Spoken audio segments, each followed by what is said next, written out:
Good evening, everyone, and welcome to Newsmakers. I'm your host, Joshua Phillip.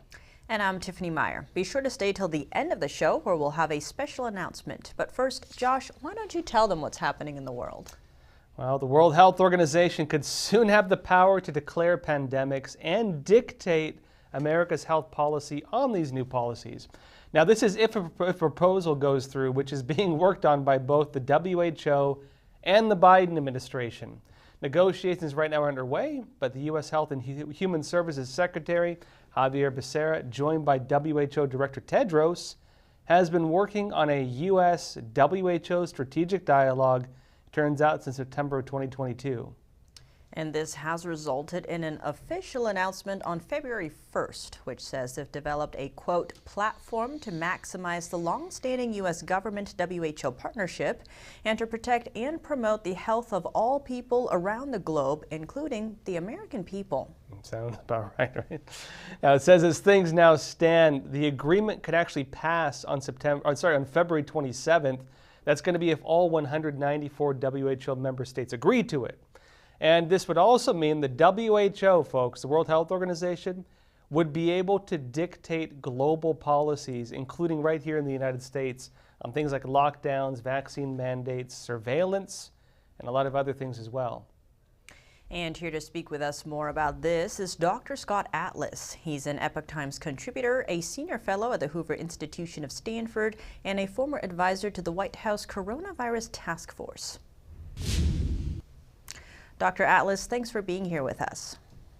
Oh, sure. Thanks for having me. To begin, tell us what's happening here. The Biden administration looks like it's going to help approve an agreement that would let the WHO declare pandemics and manage health policy. Is this really what's happening?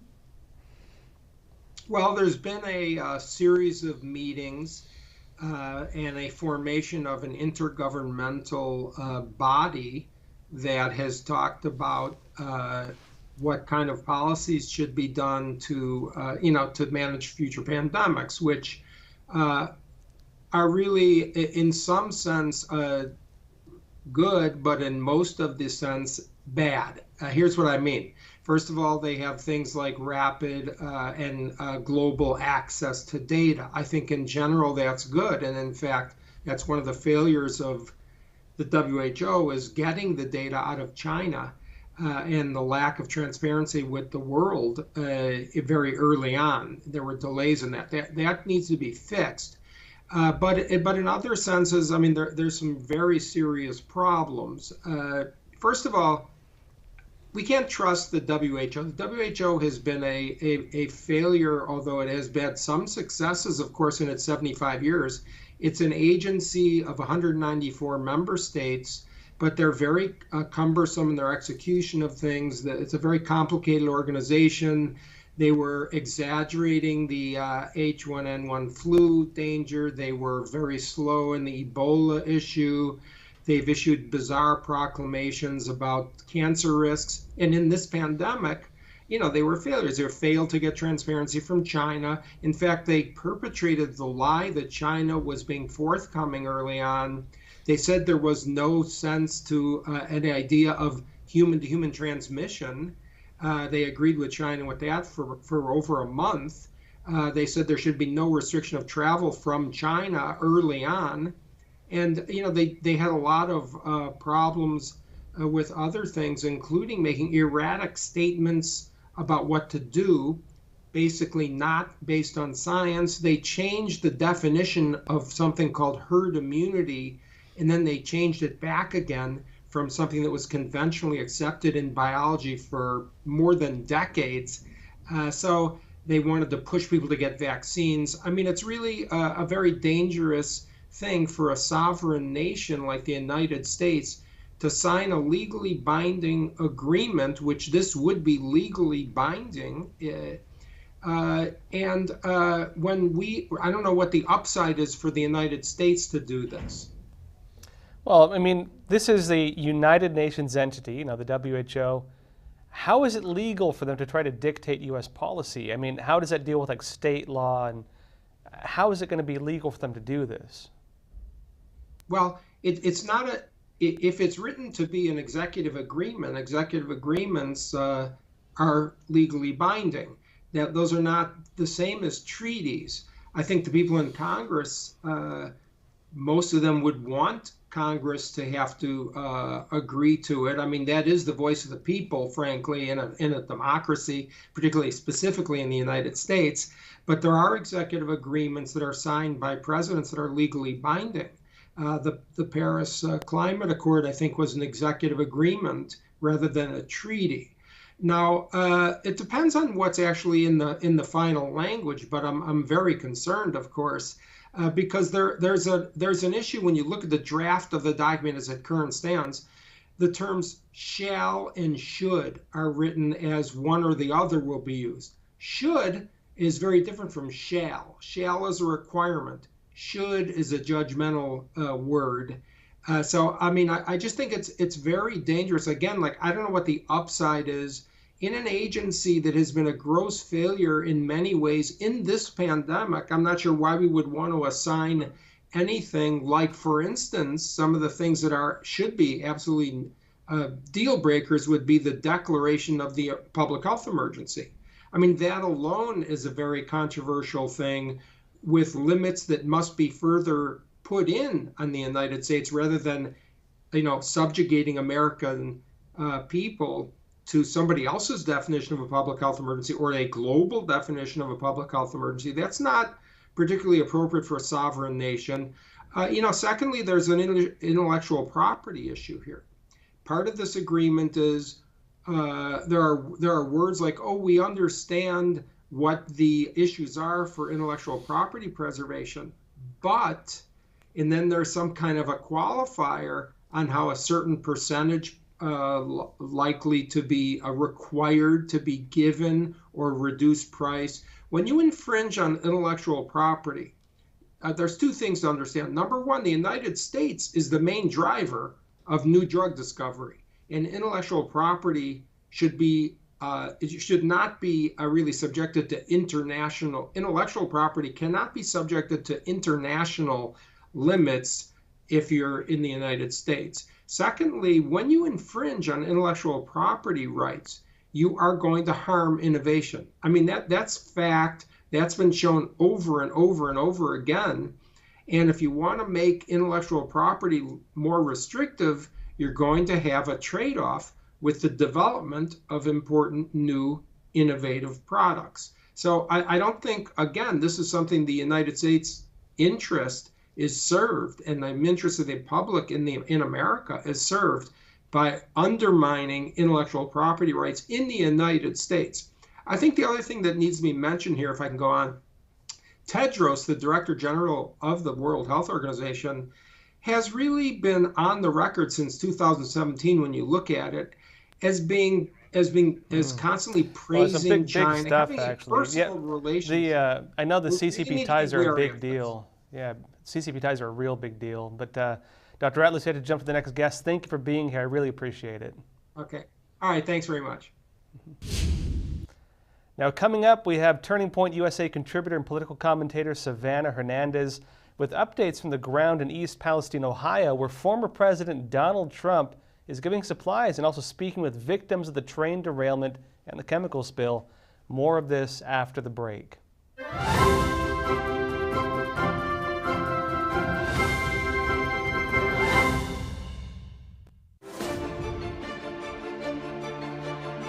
Everything that's reported on television isn't always true, but it should be. NTD, the power of truth.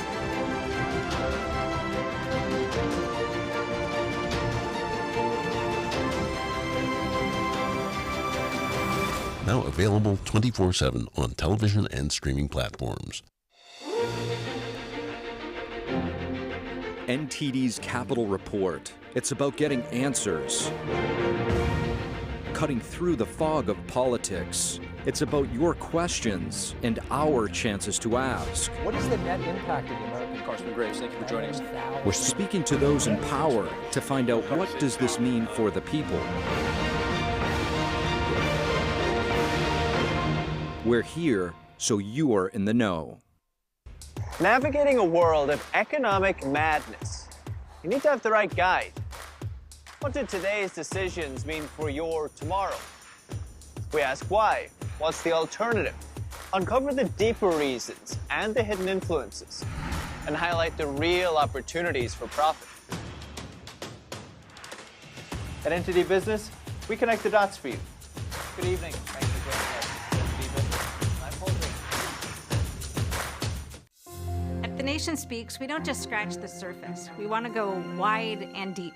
Our viewers come away with a much richer understanding of the issues of the day. We really make a big effort to bring on different voices onto the show. We don't just talk to experts and newsmakers, which of course are extremely important, but we also want to hear from the American people. So the people who are impacted by the policies and issues that we're talking about, because what they have to say is just as important to the national conversation.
Welcome back.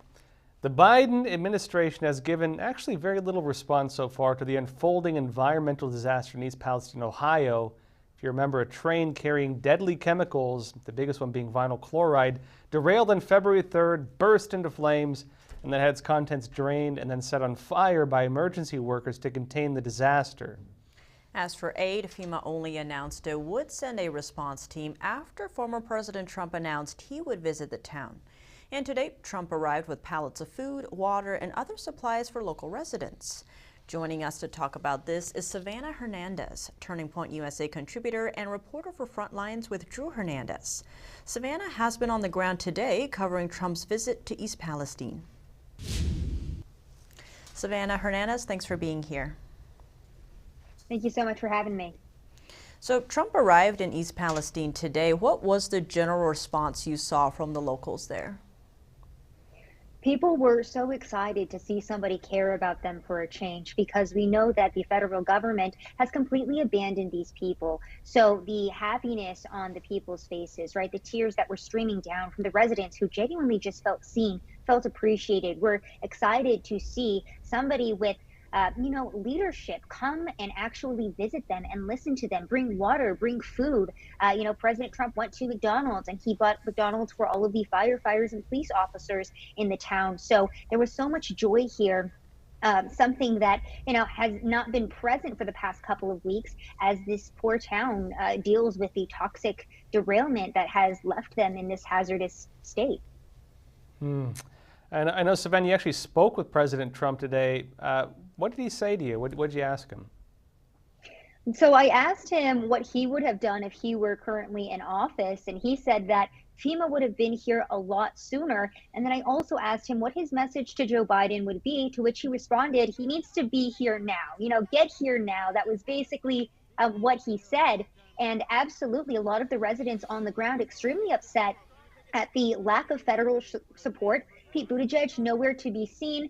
President Joe Biden was able to make his way to Ukraine on Monday. However, he has not been able to make his way to East Palestine. So a lot of the residents themselves bringing that up multiple times today.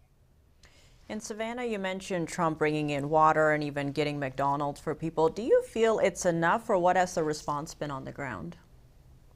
Absolutely. I don't even think, the people here really needed the McDonald's or the water. They just needed to be seen. They just needed somebody to come and actually care about them as American citizens. So I think that's really what today was all about. And just to give people a little bit of a background, Donald Trump really didn't publicize this. We didn't get press releases as reporters as to where he was going to be. It was really difficult for me even to find out when he was going to be in a certain location. So he really tried to keep this under lock and key because he wanted to speak to residents. He wanted to speak to people who were affected. He didn't want big crowds. He wanted to actually go into the community and, talk to the residents directly.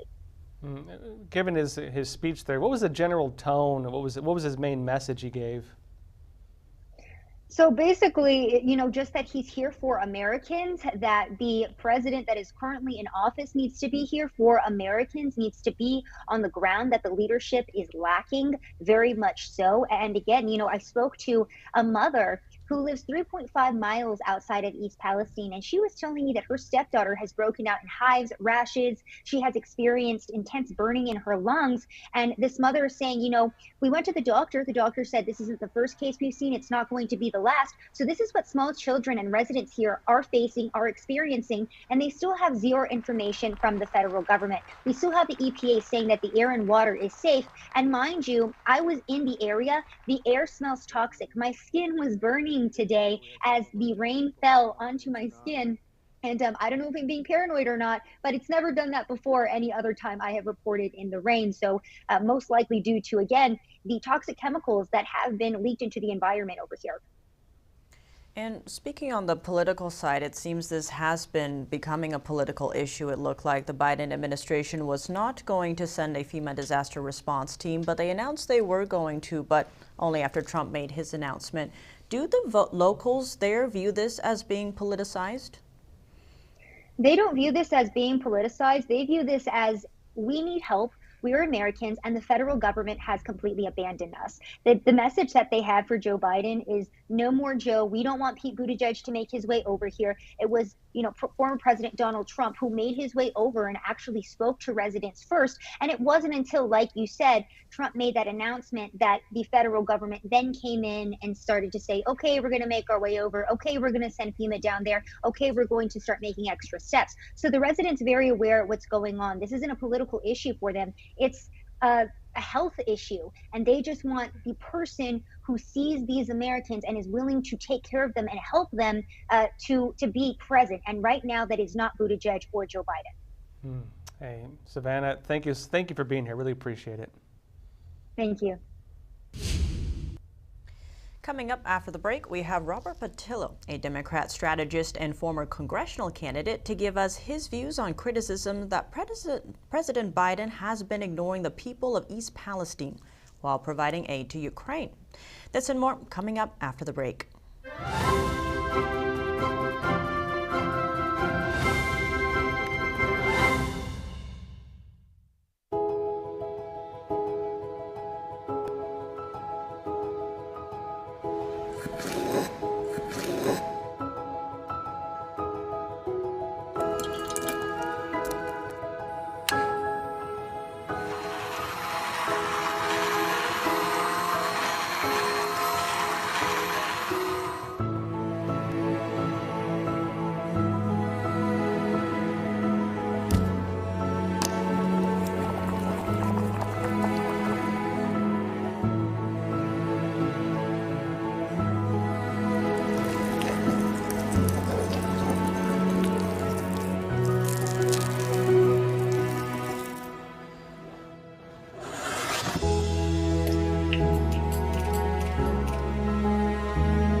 Welcome back. East Palestine, Ohio has become a focal point of the nation.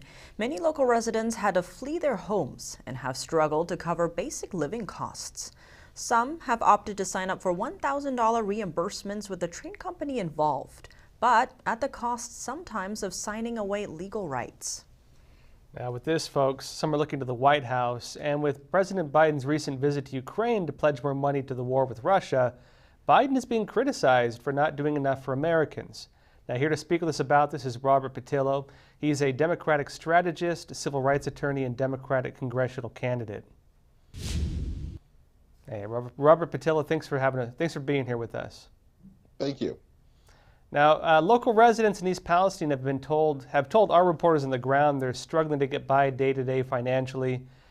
Do you think the Biden administration is doing enough to help them right now?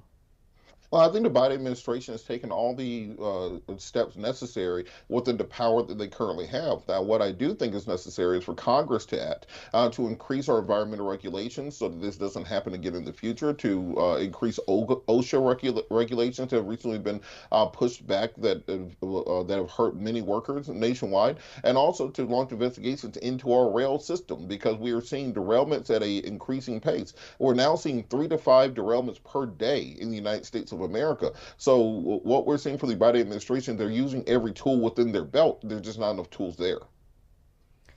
And Robert, on that note, can you just expand really briefly what those actions are that the administration has been taking to help out these people locally?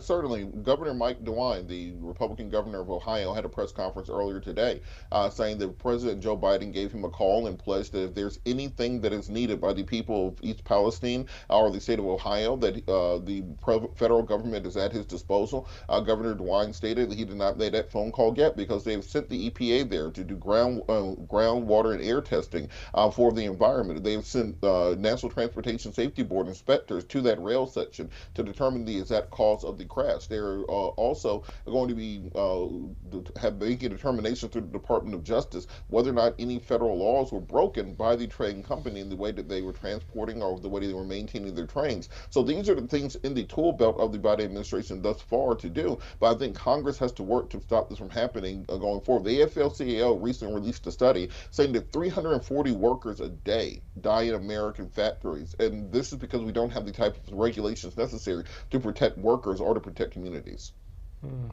You know, one of the big political narratives going around right now is that while Biden is pledging more money to Ukraine, they say he's ignoring the needs of Americans. Do you think that's a fair criticism? No, not at all. If you think about the American military budget, we spend nearly $1 trillion a year on the military in this country. The aid to Ukraine is about $100 billion thus far, much of it in loans that will be repaid. We are just getting lend-lease loans paid back from Great Britain and Russia as recently as a couple years ago from World War II. If you compare that to the money that President Biden has invested in the American people, $1.7 trillion in infrastructure spending in the bipartisan infrastructure bill, another $1.5 trillion in spending for the American people, and the Inflation Reduction Act. We saw the omnibus spending bill, $3.5 trillion invested in the American people. So this idea that $100 billion in defense of Europe is taking away from things that are going to the people of the United States of America is only being pushed by the same people who promoted a $1.7 trillion tax cut that was never paid for the wealthy instead of investing that in the American people. And on that note, Robert, can you just sum up what is the importance of supporting Ukraine for Americans? Because it seems that's been muddled lately.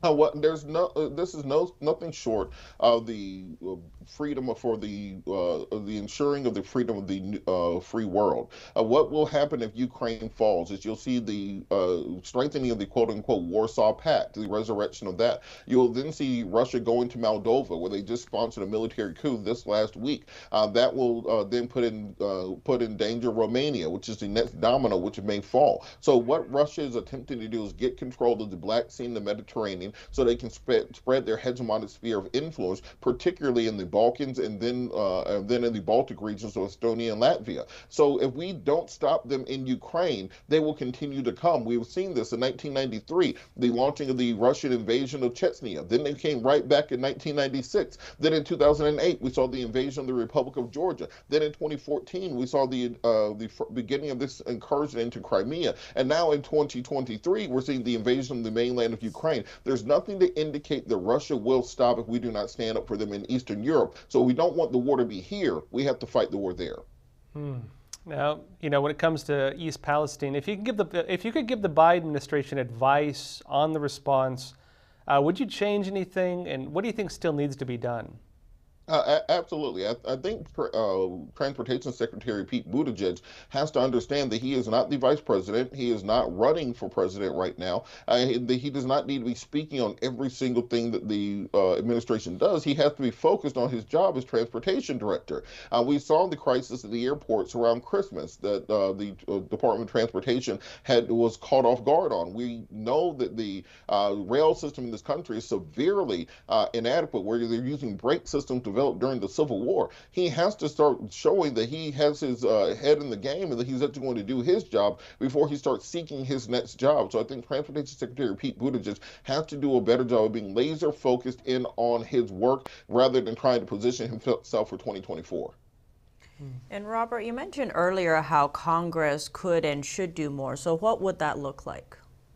What it will look like is more regulations on our rail system. We saw just last fall that the Biden administration, the most pro, quote-unquote, union administration, had to kowtow to the rail industry because they have entirely too much power over the supply chain and logistics of the United States of America. We may have to look at antitrust regulations of the rail companies that have consolidated in recent years, choking out competition in the market. We are going to have to pass new regulations with regards to trains, modernization, braking systems, guidance, those sorts of things, because what we're seeing is 3 to 5 derailments per day. Well, before we could even clean up East Palestine, outside of Detroit, there was another train derailment with dangerous chemicals. So we need the wholesale regulation of this industry that have been getting away with everything they want for far too long.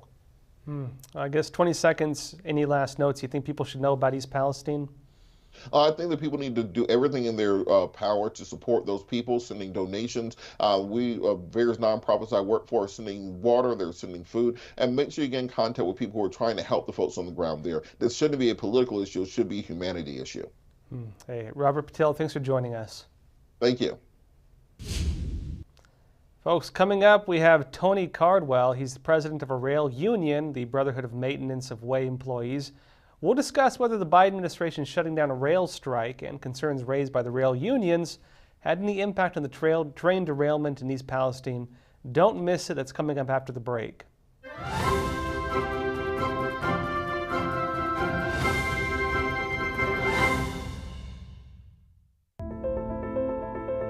Good evening. Thanks for joining us. There's reporting that can be trusted.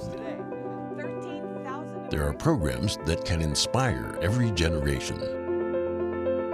There is a television network worth watching and sharing.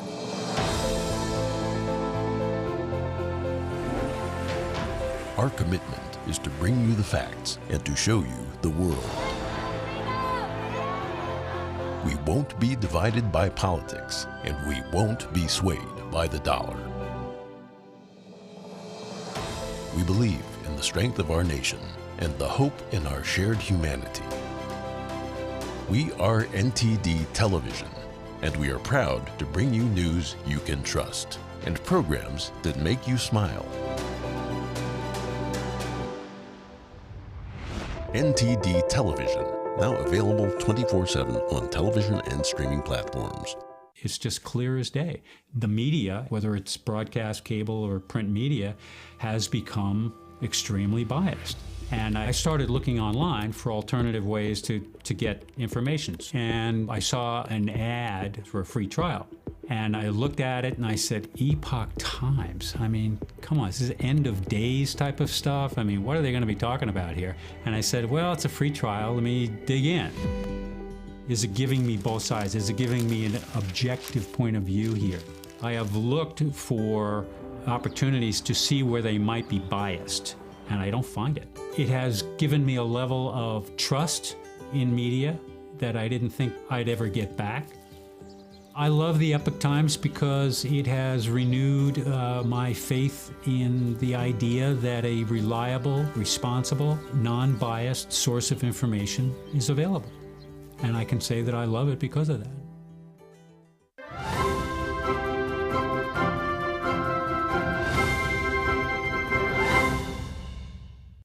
Welcome back. Less than 2 months before the recent train derailment and chemical spill in East Palestine, Ohio, President Joe Biden shut down a looming rail strike. He made it illegal for rail unions to hold strikes. Now, that took place as workers are raising concerns that policies were putting heavy stress both on themselves and on the trains they operate. Yet, did this actually have an impact on the recent derailments? Here to speak with us about this is Tony Cardwell. He's the president of a rail union, the Brotherhood of Maintenance of Way Employees. Tony Cardwell, thanks for joining us. Thanks for having me on. I appreciate it. To begin, what role do you believe the Biden administration shutting down the rail strikes in any way contributed to the train derailment in Ohio? I don't necessarily think that the rail strikes are what contributed, that the shutdown of the rail strikes contributed to the situation in Ohio. I think it's more the deafness of so many people, including the railroads themselves, of not listening to the warnings that not just not the union leadership, but the workers have continued to complain about, the employees that have been overworked. The cuts and the major cuts in the rail industry, there's been about a 40% reduction. Forces for the car knockers, for example, and the carmen are the ones that take care of and inspect for the wheel situation that was primary to the cause of derailment. Their workforce has been diminished to by 40%, and yet the rail industry was operational without the type of inspections that should be done on these type of things. And so this is probably most likely what contributed is just the operating system for the railroads. It's called PSR, Precision Scheduled Railroading, and ultimately what it's doing is they're reducing the workforces to levels that that it makes it very difficult to maintain the track structures, to maintain the cars and the units that operate on the tracks. And I think that's probably could easily be contributed to this issue. The strike, I don't think that you can make that link, and I don't think that Biden or the previous administration should be the ones to take blame on this issue. I think it should be focused where it should be, and it's the railroad's operating systems. Actually, I've raised the issue of PSR before as well, and in terms of the stress on the rail workers, on the trains. What were some of the main concerns from that as it relates to PSR, and what can be done about it? Yeah, so there has to be regulation, and I am glad to see that the FRA and the DOT came out with an announcement, I believe it was yesterday, in where they plan on, putting some regulations back onto the railroads. See, the railroads regulations, they tend to go away and then they come back, and then they go away and come back based on railroad behavior, and this has been the case for many, many years, and the railroad's behavior and conduct with the PSR operating scheme has been devastating. There's nearly 1,000 derailments a year. The unfortunate thing in this situation is there is a derailment with chemical cars in a city. This is, if a airline industry were to have 1,000 plane crashes a year, the regulators would go nuts. And so I think it's ultimately important for the regulatory agencies to really step in and enforce regulations and put new regulations on the railroad that are necessary. One of them is a manpower issue. There's a huge shortage of manpower. We are severely overworked. Our members are working, it's not uncommon to work, 16, 17-hour days for my members, and to work sometimes 7 days a week. And so you have this immense amount of burden that's being put on them and their families. In addition to that, you have this problem with a lack of manpower to get proper inspections done and proper, so you're feeling rushed and you're feeling forced to do the work to get it done and, make sure you check off the box at the end of the day.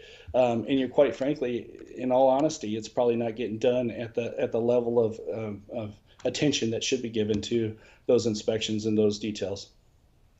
And on that note, Tony, it's coming out now that the Ohio train's cargo had not been classified as high hazardous material. Was that unusual? I'm not a specialist in this field, and I cannot comment on this particular issue. It does seem unusual just from what I do know, but I can't claim that, that's something that shouldn't happen. I don't have the specialties to make comment on that. I know it's being politicized kind of on both sides. I mentioned, the criticism against Biden. On Trump, he's being criticized for repealing an Obama-era policy that requires certain electronically controlled brakes on trains carrying hazardous flammable commodities.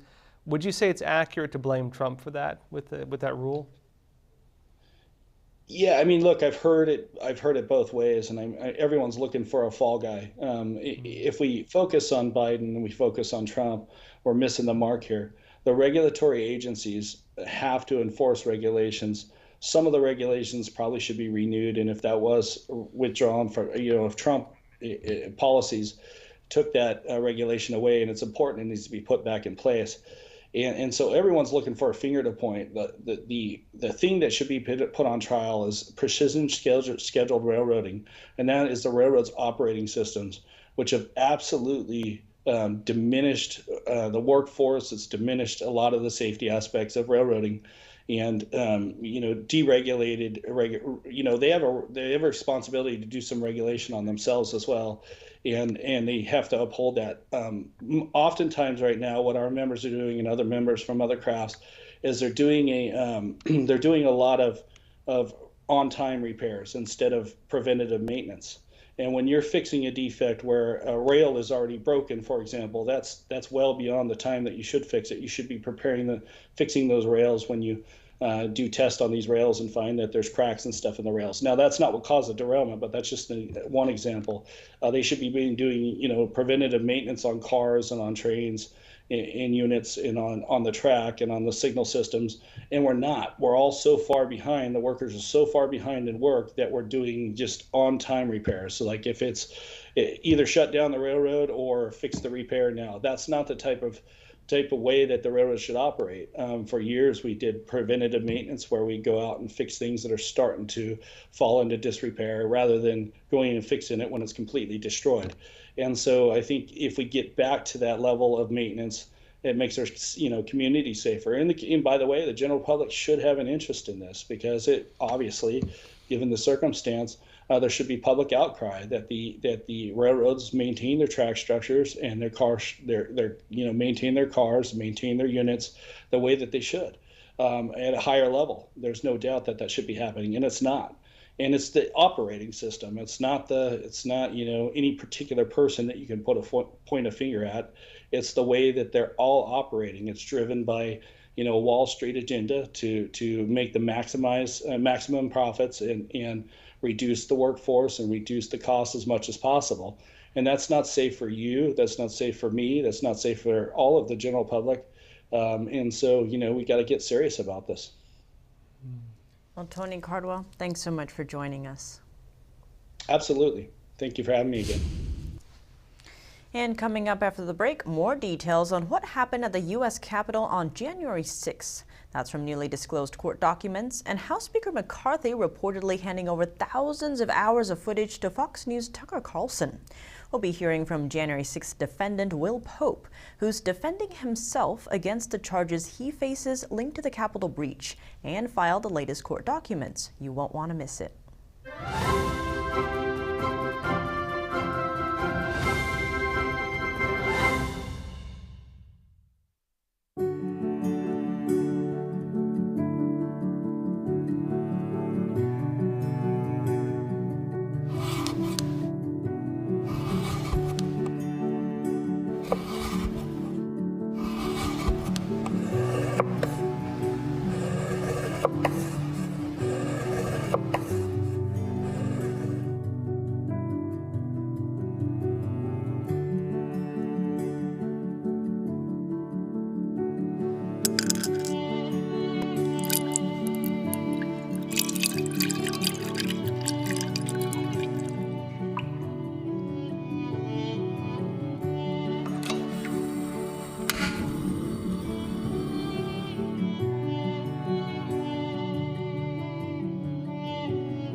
Welcome back. 41,000 hours of footage. That's reportedly how many hours of Capitol surveillance footage from January 6th that House Speaker Kevin McCarthy has handed over to Fox News host Tucker Carlson.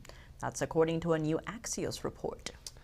Now, as Tucker Carlson's team combs through the footage, this comes as more revelations are actually coming to light.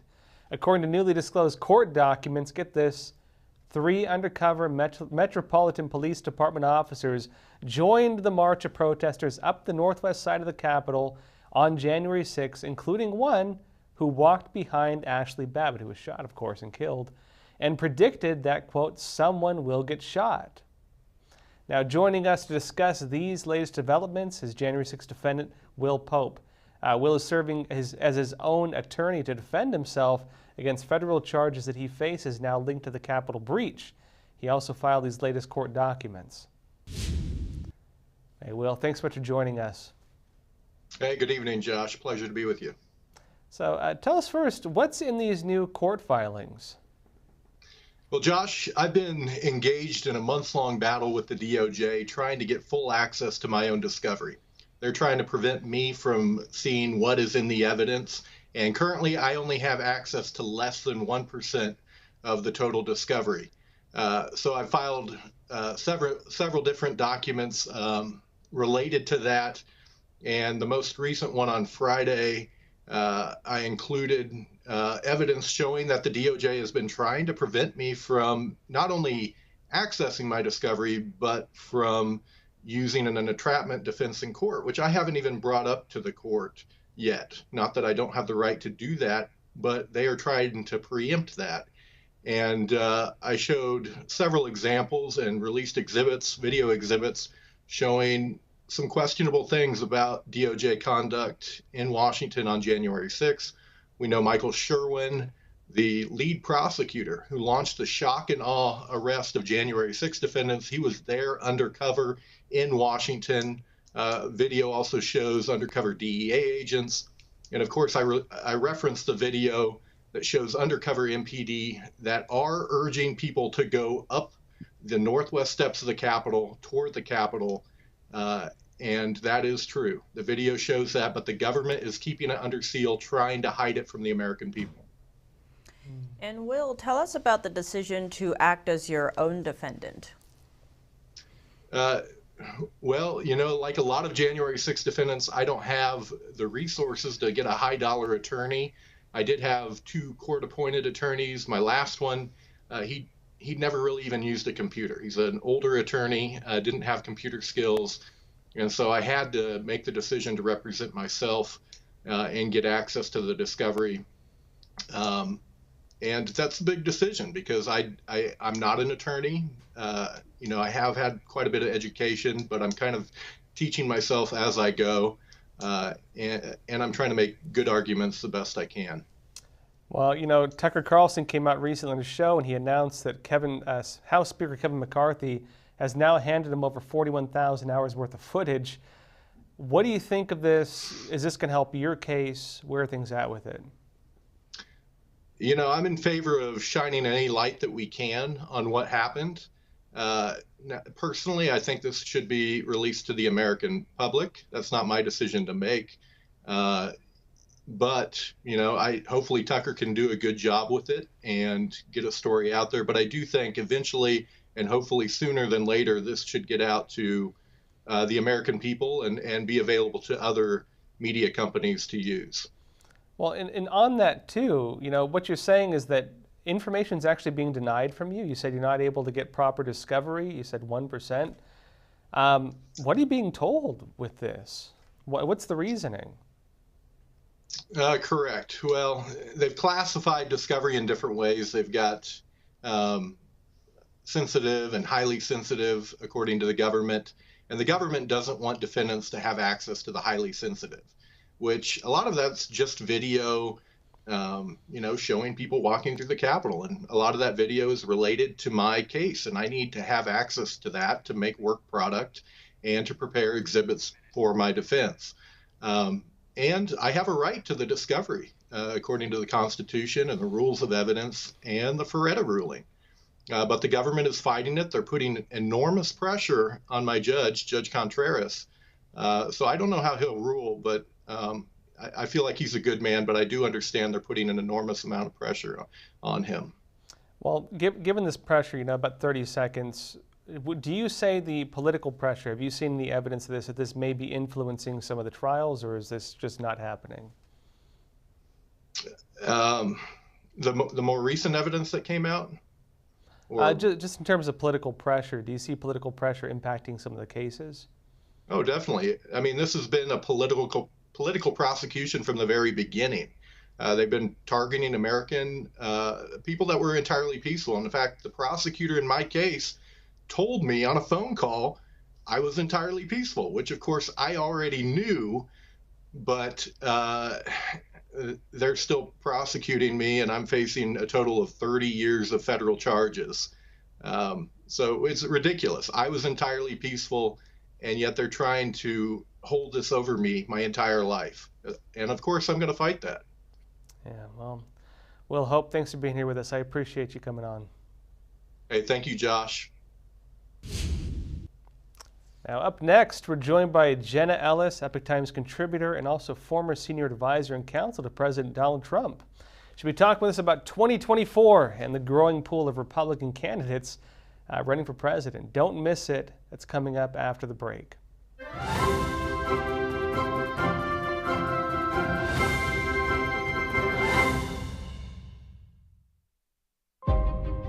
The lasting beauty of realistic oil painting.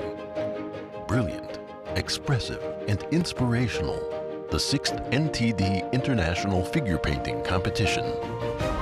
Guided by pure authenticity, beauty, and goodness.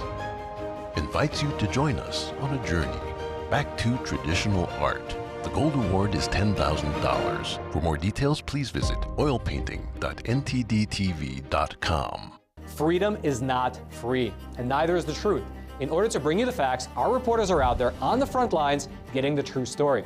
Some of them served 10 years of prison in China. We've been censored on social media. Our Hong Kong printing offices were set on fire, and we've been repeatedly attacked by the Chinese Communist Party. But no matter what, we believe that you deserve the truth, and so we'll continue to bring the truth to light. Head on over to getepic.com and try honest journalism that is based in truth and tradition. We'd love to have you on board. NTD's Capital Report. It's about getting answers, cutting through the fog of politics. It's about your questions and our chances to ask. What is the net impact of the American? Carson Graves, thank you for joining us. We're speaking to those in power to find out what does this mean for the people. We're here so you are in the know.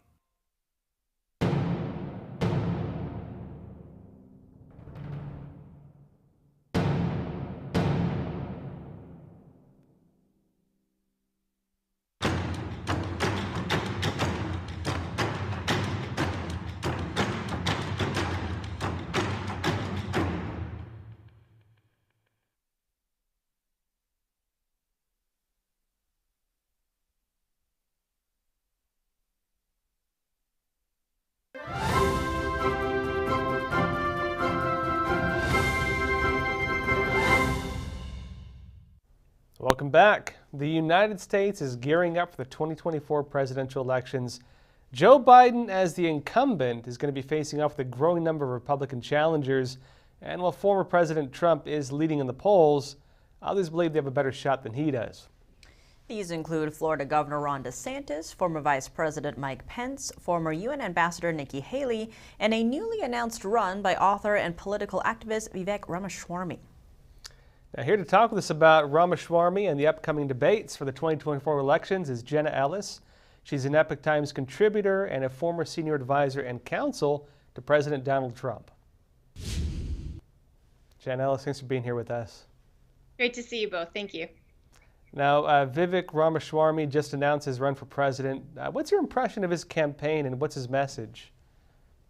I love his message, and that's really one of America First 2.0. What he's saying is that we need to harness the principles of the original America First movement and take them forward into 2024 and beyond. And so he's really put forward a message that truly tries to reclaim the American identity, to stop all of the woke ideology, and to say that we need to focus on the what and the why of America first, not necessarily the who. And I think that this kind of coalesces really the issues that are facing America today and what I think a lot of people in the base really want to hear. And now, of course, full disclosure, I've been a personal friend of Vivek Ramaswamy for a number of years. I know him personally. I think he's really fantastic in my age group as a millennial. I love to see him jumping in the race and really taking the torch of liberty and running with it, not just waiting until the older generation passes it down to my generation and beyond.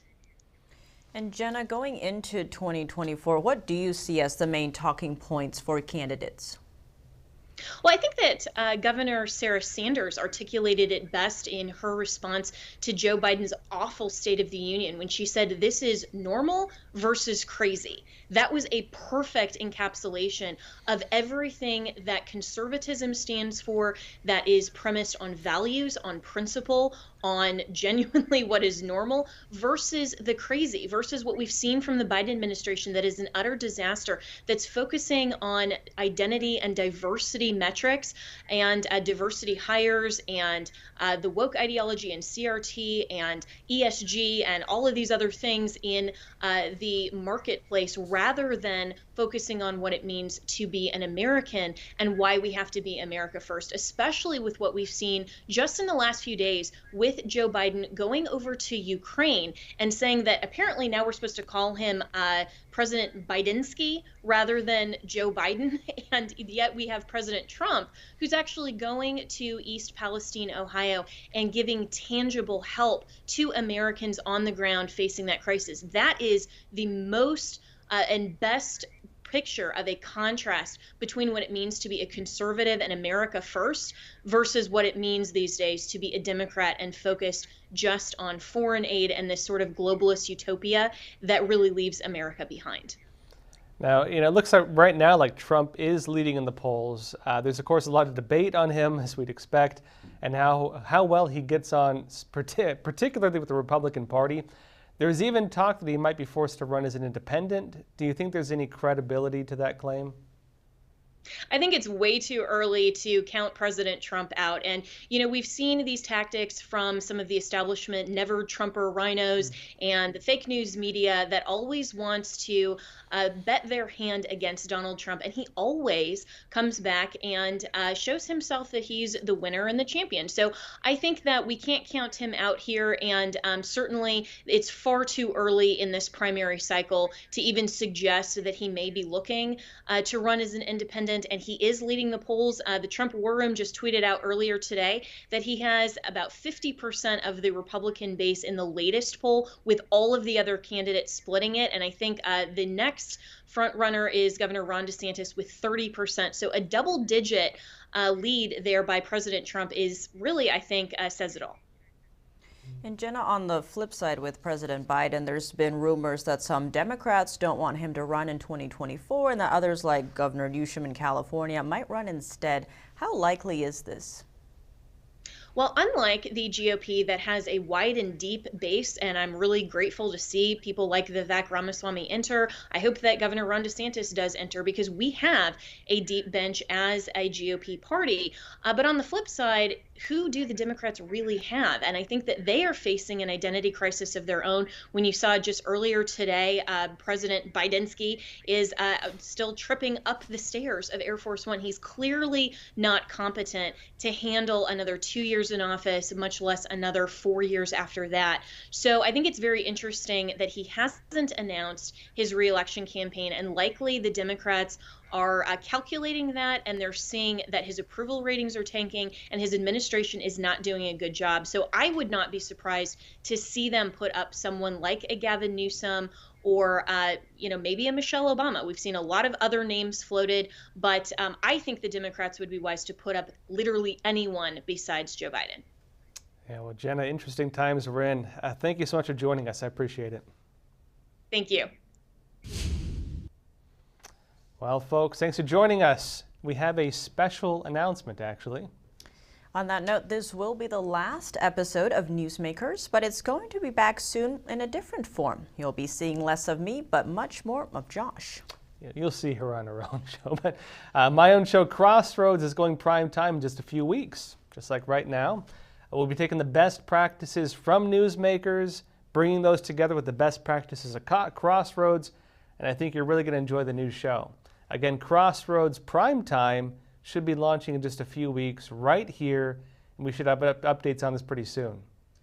And until then, thank you all for joining us and tuning in every week. We wish you all a good evening. Hey, good night, everyone. See you soon.